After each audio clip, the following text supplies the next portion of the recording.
Hello friends, welcome back to Joblets YouTube channel. आज की इस क्लास के अंदर हम हमारा जो जीपी यानी कि जियोमेट्रिक प्रोग्रेशन वाला जो चैप्टर था उसको आज हम कंप्लीट करेंगे। इससे पहले वाली जिसने भी क्लास नहीं देखी है वो आसानी से आई बटन पर क्लिक करके उस क्लास को देख सकता है, क्योंकि इम्पोर्टेंट हैं। उन क्लासेस को पढ़ना इंपॉर्टेंट है। एपी वाली भी डाल रखी हैं जो कि आपका एपी का पूरा जो टॉपिक है उसको कवर करती हैं। 2 क्लासेस हैं, फिर उसके बाद में हमने जीपी का जो फर्स्ट पार्ट है वो डाल रखा है। और आज हम इसके 2-4 क्वेश्चन और हैं जिनको आज हम करके और इस चैप्टर को कंप्लीट कर देंगे। यानी कि लगभग 2 क्लासेस होती हैं अपनी एक चैप्टर से रिलेटेड, जो इनफ होती हैं किसी भी कम्पिटिटिव एग्जाम की तैयारी के लिए। बाकी आपकी प्रैक्टिस के ऊपर बात है कि आप कितना प्रैक्टिस करते हैं। मेरा काम है आपको कॉन्सेप्ट बताना, किस तरीके से क्वेश्चंस बनते हैं वो बताना, और बाकी की चीज़ें डिपेंड करती हैं आपके ऊपर।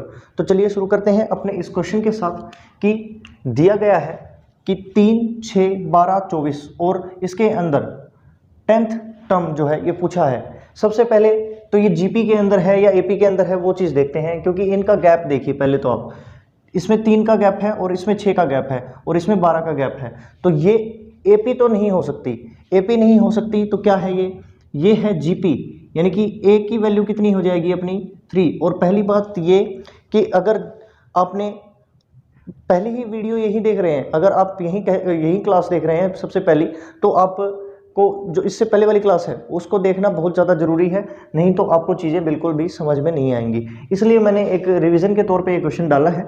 एक बार आप देखिए कि ए की वैल्यू कितनी हो जाएगी 3 हो जाएगी, और आर यानी कि कॉमन रेशियो, आर क्या होता है अपना कॉमन रेशियो होता है, उसकी वैल्यू कितनी हो जाएगी A2/A1 करेंगे तो कितना हो जाएगा 6/3 करेंगे तो कितना होगा 3 1 3, 3 2 6, यानी कि 2 किसकी वैल्यू आ गई अपनी कॉमन रेशियो की वैल्यू आ गई। और हमें 10th जो टर्म है वो बताना है कि 10वां पद क्या होगा, तो Tn यानी कि n की वैल्यू n क्या है, n का मतलब क्या है यानी कि पदों की संख्या, n का मतलब है पदों की संख्या। तो Tn कैसे निकालते हैं, यानी कि किसी भी पर्टिकुलर जो पद है उसको हम किस तरीके से निकालते हैं। इसका फॉर्मूला क्या होता है ARn-1, यही होता है ना ARn-1, इसका क्या होता है फॉर्मूला होता है। तो हम इस फॉर्मूले के अंदर इसको डालेंगे और जो अपनी जो 10th जो टर्म है उसको हम निकाल लेंगे। तो ए की वैल्यू कितनी है 3 है, इंटू आर की वैल्यू कितनी हो जाएगी 2 हो जाएगी, एन कितना है n 10 -1 करेंगे यानी कि n-1 होगा। तो किस तरीके से हो जाएगा 3 इंटू 2 की पावर कितनी हो जाएगी 10 - 1 9, तो कितना हो जाएगा 3 इंटू 10 की पावर 9 कितना होता है 10 की पावर 2 की पावर 9 कितना होता है 2 की पावर 10 कितना होता है, पहले बात तो 1024 होता है। तो 2 की पावर 9 कितना हो जाएगा 512, 2 की पावर 9 कितना हो जाएगा 512। तो हमने 2 की पावर 9 कितना हो गया 512, तो डायरेक्ट 512 लिख देते हैं हम यहाँ पर 512, और इसकी मल्टीप्लाई करेंगे हम किसके साथ में 3 के साथ में। तो 3 2 6, 3 1 3 एंड 3 5 15, 1536 इसका क्या आ गया, इसका आंसर आ गया। यानी कि जो 10th जो डिजिट होगी वो क्या होगी 1536, ये इसका क्या होगा आंसर होगा। तो आप ये स्क्वायर क्यूब्स वगैरह ना आपको याद होने चाहिए, खासकर 2 के 3 के 4 के, तो मैक्सिमम जितने आप याद कर सकते हैं उतने तक होने चाहिए क्योंकि 2 की ना लगभग 2 की पावर 10 तक आराम से पूछता है कि 2 की पावर 8 कितनी है, 2 की पावर 7 कितनी है, तो ये चीज़ें आती हैं। तो 2 की पावर 9 की वैल्यू कितनी होती है 512 होती है, जिसको हमने यहाँ पर रख के और 3 के साथ में मल्टीप्लाई किया तो 1536 आंसर आ गया। तो आपको ये चीज़ जो है ये समझ में आई होगी। और ये जो क्वेश्चन है बहुत ही इजी क्वेश्चन है, एज ए रिविजनल क्वेश्चन मैंने इस क्वेश्चन को डाला था, तो आप चाहें तो इसको नोट कर सकते हैं।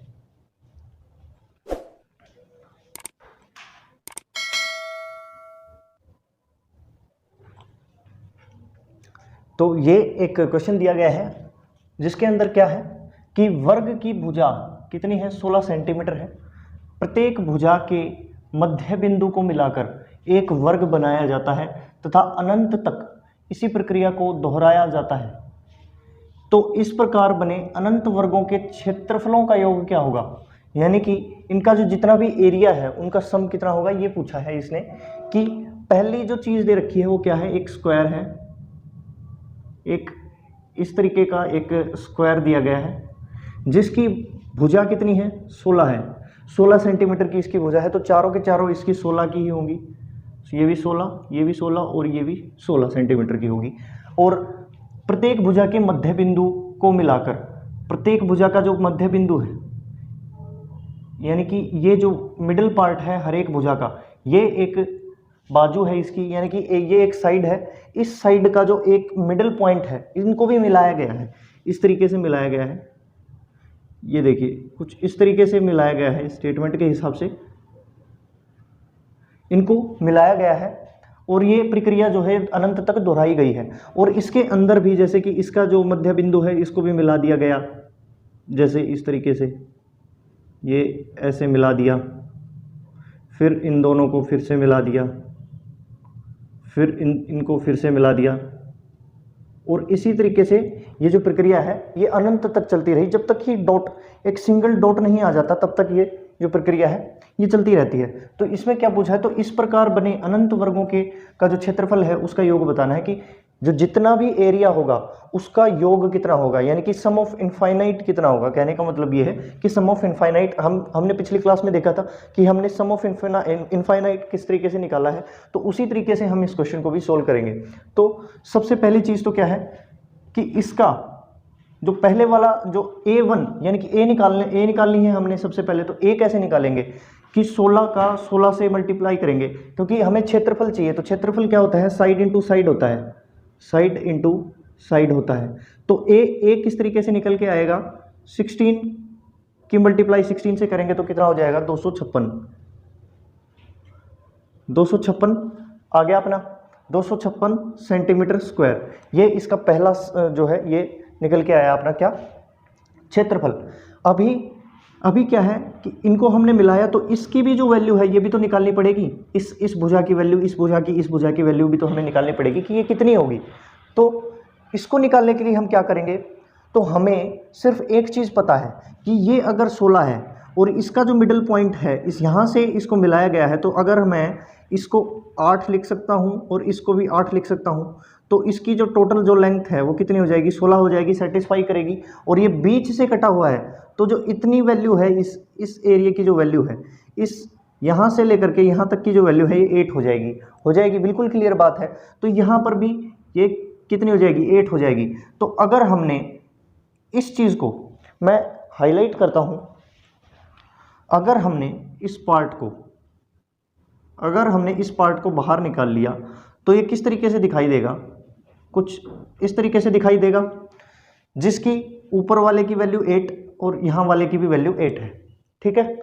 और हमने इस यहाँ की वैल्यू निकालनी है, यहाँ की वैल्यू हमें निकालनी है। तो ये क्या होता है, बेस होता है, ये परपेंडिकुलर होता है, ये हाइपोटेनस होता है, यानी कि कर्ण होता है। तो कर्ण की वैल्यू हमें निकालनी है। तो कर्ण की वैल्यू हम किस तरीके से निकालते हैं, पाइथागोरस थ्योरम, आपको पता होगा कि हम पाइथागोरस थ्योरम लगाएंगे तो उस हिसाब से हमें किस तरीके से मिलेगी हमें कर्ण की वैल्यू। तो यानी कि ये जो परपेंडिकुलर का स्क्वायर हो जाएगा, परपेंडिकुलर का स्क्वायर प्लस बेस का स्क्वायर, बेस का भी हमने स्क्वायर कर दिया। तो अभी हमें क्या मिलेगा, ये जैसे मान लीजिए ए बी और सी है, तो इससे हमें क्या मिलेगा, ए सी मिल जाएगा। मैंने एक नाम रख दिया इन बिंदुओं का, इन जो ये जो पॉइंट्स हैं इनका नाम रखा है बस।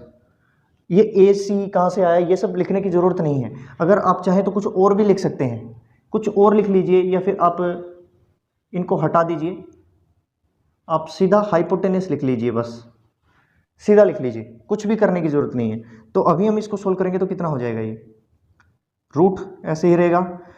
8 का स्क्वायर कितना होता है, 64 होता है, प्लस फिर से 8 का स्क्वायर कितना होता है, 64 होता है। तो इसकी वैल्यू कितनी निकल के आई, 128, अंडर रूट 128 निकल के आई। तो और इसको सोल्व कर सकते हैं क्या, तो अंडर रूट 128 को क्या मैं इस तरीके से लिख सकता हूँ, अंडर रूट 8 इंटू 8 इंटू 2, इस तरीके से लिख सकता हूँ क्या, क्योंकि ये देखिए 8 गुना 8 64, 64 गुना 2 128 होता है। तो हमने इसको थोड़ा सा खोल लिया, तो इसको अभी मैं क्या लिखूँगा कि ये जो 2 हैं ये दोनों पेयर में है और ये अंडर रूट में है। अगर मैं इसको बाहर निकालूंगा तो ये सिंगल निकल के आएगा, यानी कि 8 निकल के आएगा।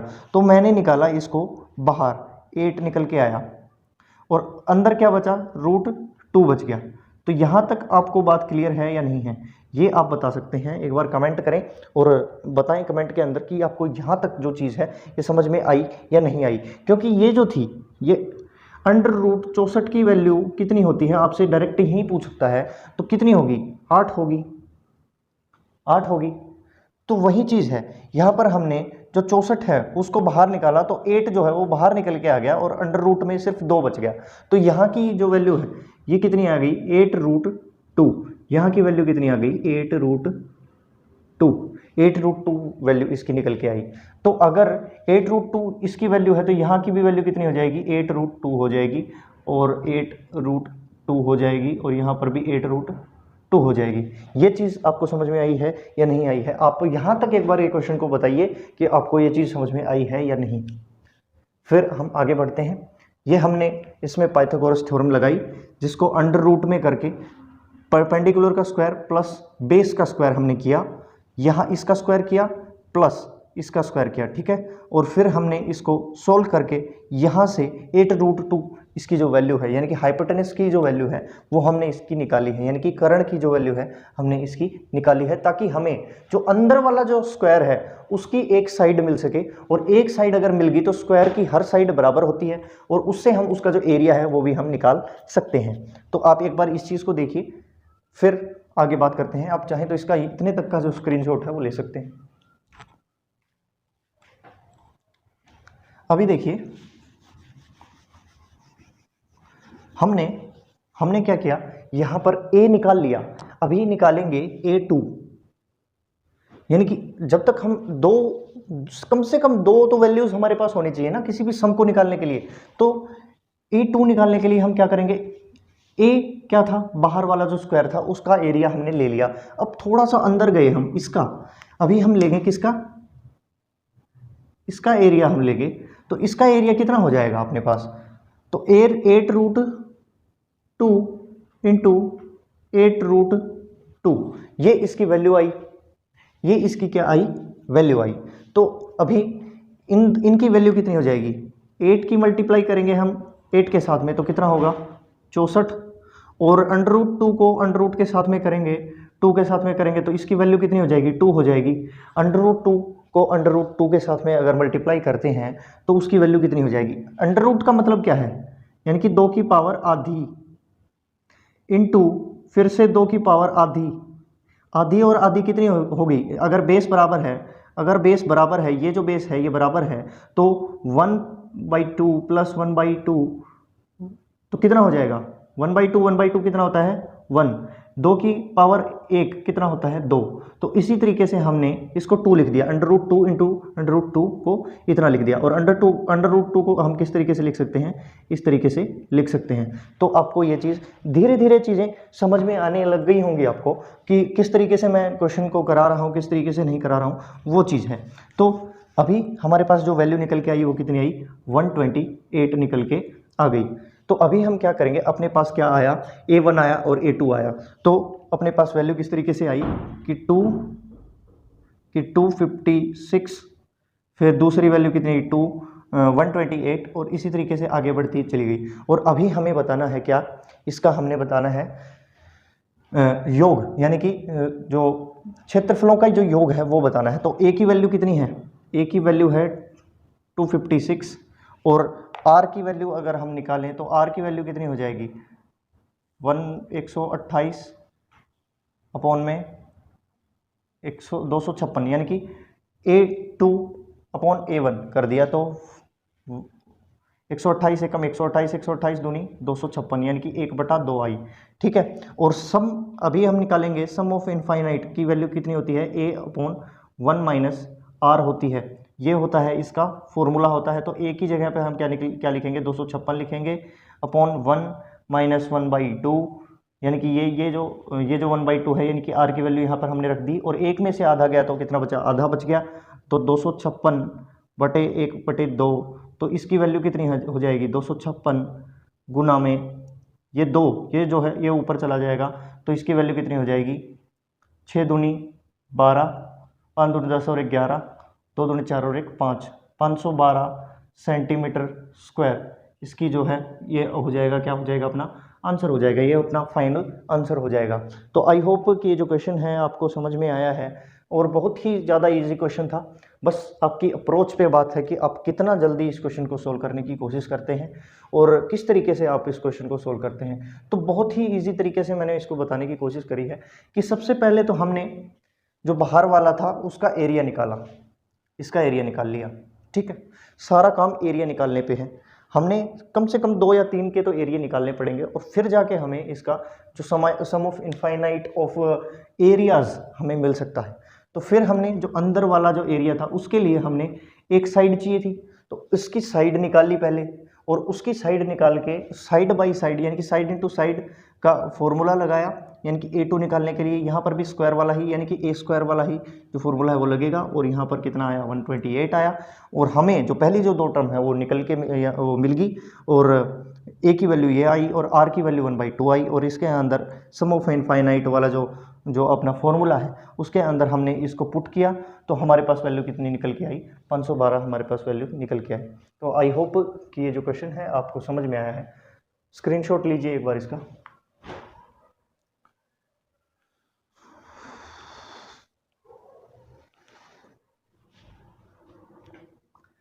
तो इस क्वेश्चन के अंदर देखिए कि जीपी का 7वां पद उसके चौथे पद के 8 गुना के बराबर है, तो उसका जो प्रथम पद क्या होगा यदि उसका 5वां पद कितना है 48 है।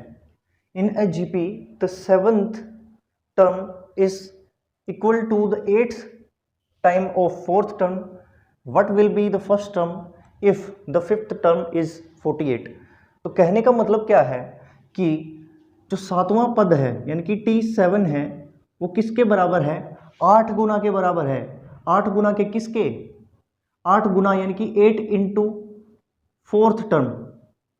बात आई समझ में कि जो चौथा जो 7वां जो पद है वो 8 गुना के बराबर है, 8 गुना के बराबर है चौथे पद के। जो चौथा पद है उसका 8 गुना भी हो जाए ना तब जा करके ये 7वें पद के बराबर होता है, यानी कि इसका जो 7वां पद है वो बराबर है 8 गुना के ऑफ टर्म ऑफ 4th यानी कि चौथे पद के 8 गुना के बराबर है। तो हमें किसी भी क्वेश्चन को निकालने के लिए जीपी के अंदर सबसे पहले हमें क्या रिक्वायरमेंट होती है कि हमें सबसे पहले ए पता हो और फिर आर पता हो। अगर हमें इतनी चीज़ पता हो जाती है तो हम क्वेश्चन को सोल्व कर लेते हैं। तो इसके अंदर तो ऐसी कोई चीज़ नहीं है, सबसे पहले तो हमें ए निकालना पड़ेगा या आर निकालना पड़ेगा। तो ए और आर हम कैसे निकालेंगे, तो अगर हमने सबसे जो फर्स्ट क्वेश्चन जो किया था थोड़ा सा रिमाइंड करिए, 5 या 10 मिनट पीछे जाइए, उसके अंदर हमने देखा था कि हमने 10th टर्म निकालनी थी।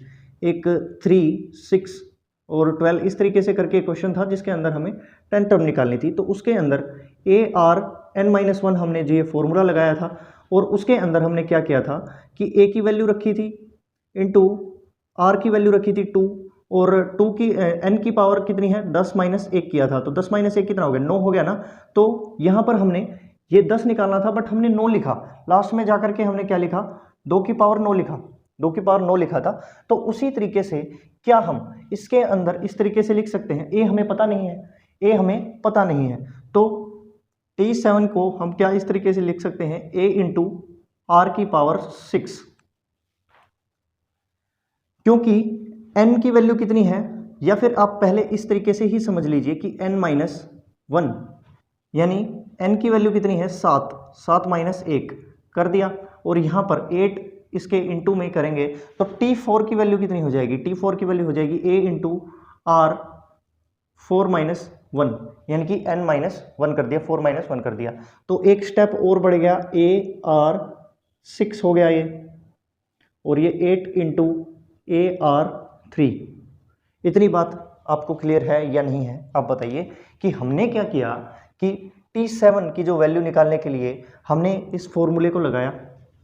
तो 7 है, 7 में से 1 घटेगा यानी कि n की वैल्यू कितनी है 7 है, तो n की वैल्यू अगर 7 है उसमें से 1 घटाएंगे तो डायरेक्ट हम क्या लिख सकते हैं 6, AR6 लिख सकते हैं। AR6 is equal to T7 यानी कि 7वां पद और AR3 is equal to T4 यानी कि चौथा पद।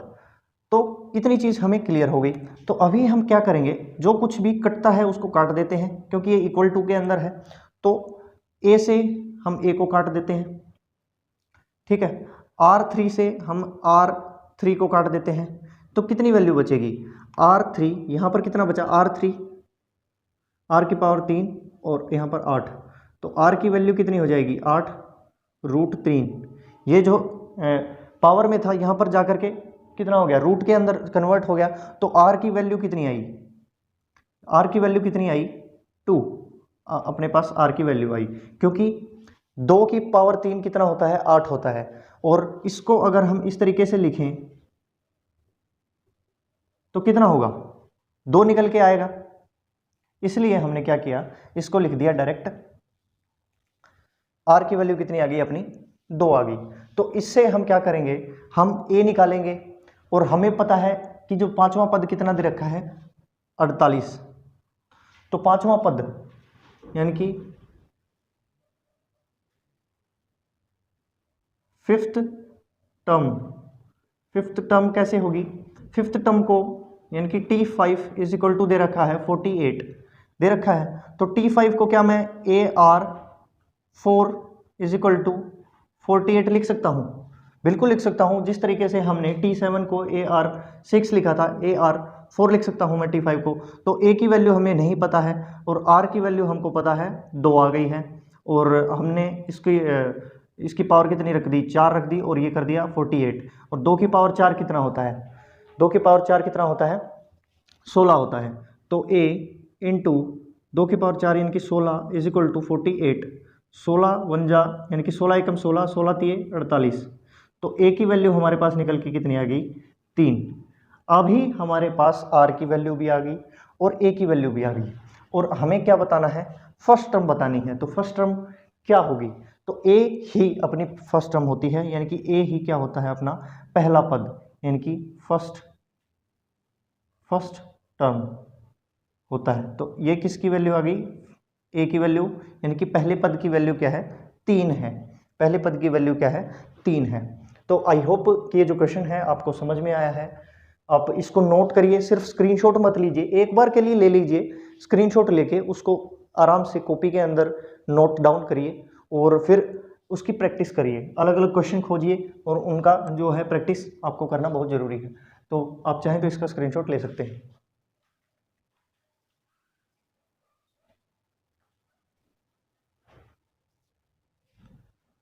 अभी देखिए एक क्वेश्चन दिया गया है, जिस तरीके से हमने जो स्क्वायर वाला जो क्वेश्चन था वो जो किया था उसी तरीके से एक क्वेश्चन दे रखा है। मैं उसको डायरेक्ट लिख रहा हूँ कि उसके अंदर क्या दे रखा है, एक समकोण दे रखा है, समकोण मतलब राइट एंगल जो है वो दे रखा है। उसके अंदर जो भुजाएं हैं इसकी दे रखी हैं 6, 8 और 10, इसकी भुजाएं दे रखी हैं, और इसके अंदर भी वही चीज़ वही स्टेटमेंट दे रखी है जो इससे पहले वाला जो क्वेश्चन था, यानी कि जो स्क्वायर वाला क्वेश्चन था जिसको हमने किया था, उसी तरीके से ये इस क्वेश्चन के अंदर भी दे रखा है कि इसका जो मिडल पार्ट है, यानी कि हर भुजा का जो मिडल पार्ट है उसको मिला करके एक और ट्रायंगल बनाई जाती है, और फिर से इसके मिडल पार्ट को, इसके मिडल पार्ट को और इसके मिडल पार्ट को मिला करके इसी तरीके से ट्रायंगल्स बनाई जाती हैं। और ये जो प्रक्रिया है ये अंत तक चलती रहती है, यानी कि अनंत तक ये जो प्रक्रिया है ये दोहराई जाती है, बार बार उसी चीज़ को दोहराया जाता है। और ये क्या है, एक राइट एंगल ट्रायंगल है, राइट एंगल ट्रायंगल है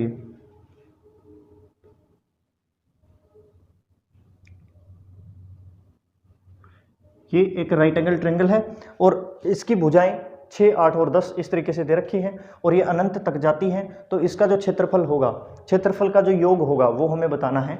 तो एरिया जितना भी है, यानी कि सम, क्या बताना है, sum of area of infinite triangles,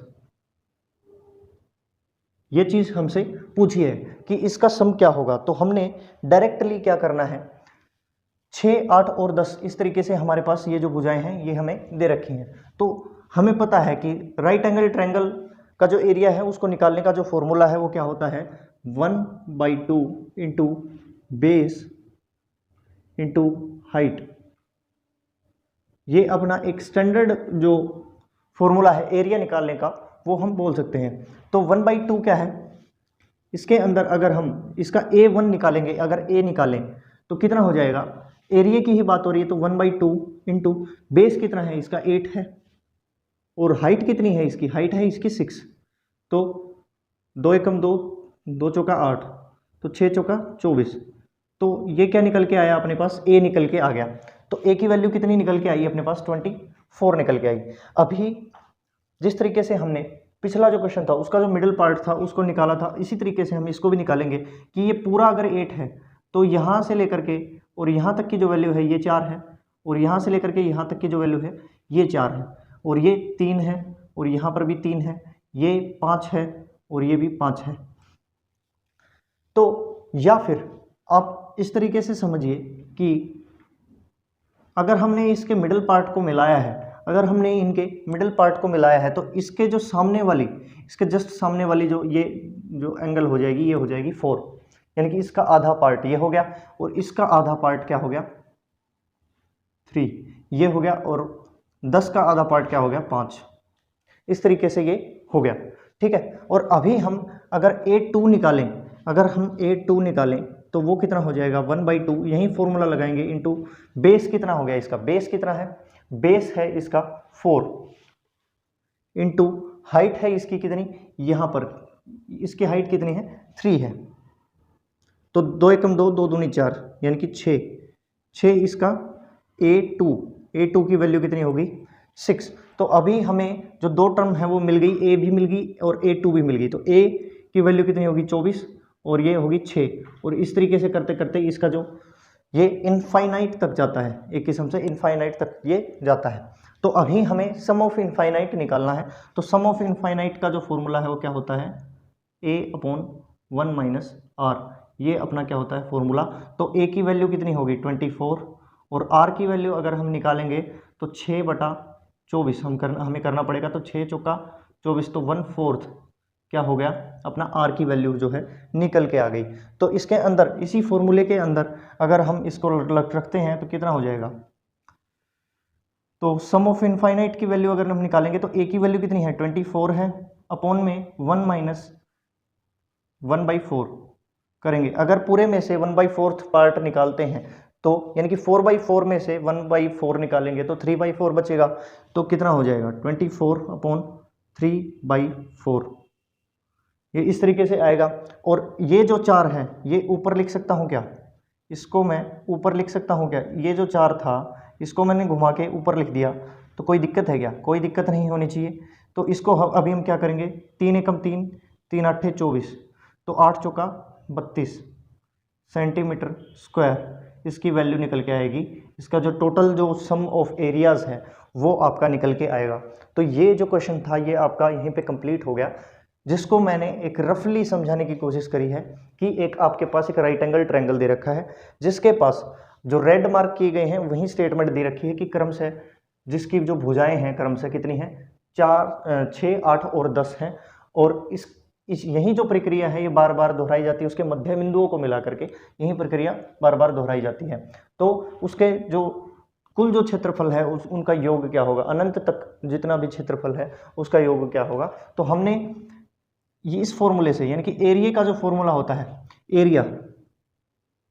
area of triangle है ये, और इसके अंदर हमने पुट करके A निकाला और इसी के अंदर हमने वैल्यू पुट करके A2 निकाला, यानी कि इस तरीके से हमने निकाला और एक सीरीज बनाई, सीरीज बना के हमने फॉर्मूला पुट किया, A की वैल्यू निकाली, R की वैल्यू निकाली और इसके अंदर रख के हमने 32 सेंटीमीटर स्क्वायर हमने इसकी वैल्यू निकाल दी। तो आई होप कि ये जो क्वेश्चन है आपको समझ में आया है, आप चाहें तो इसको नोट कर सकते हैं।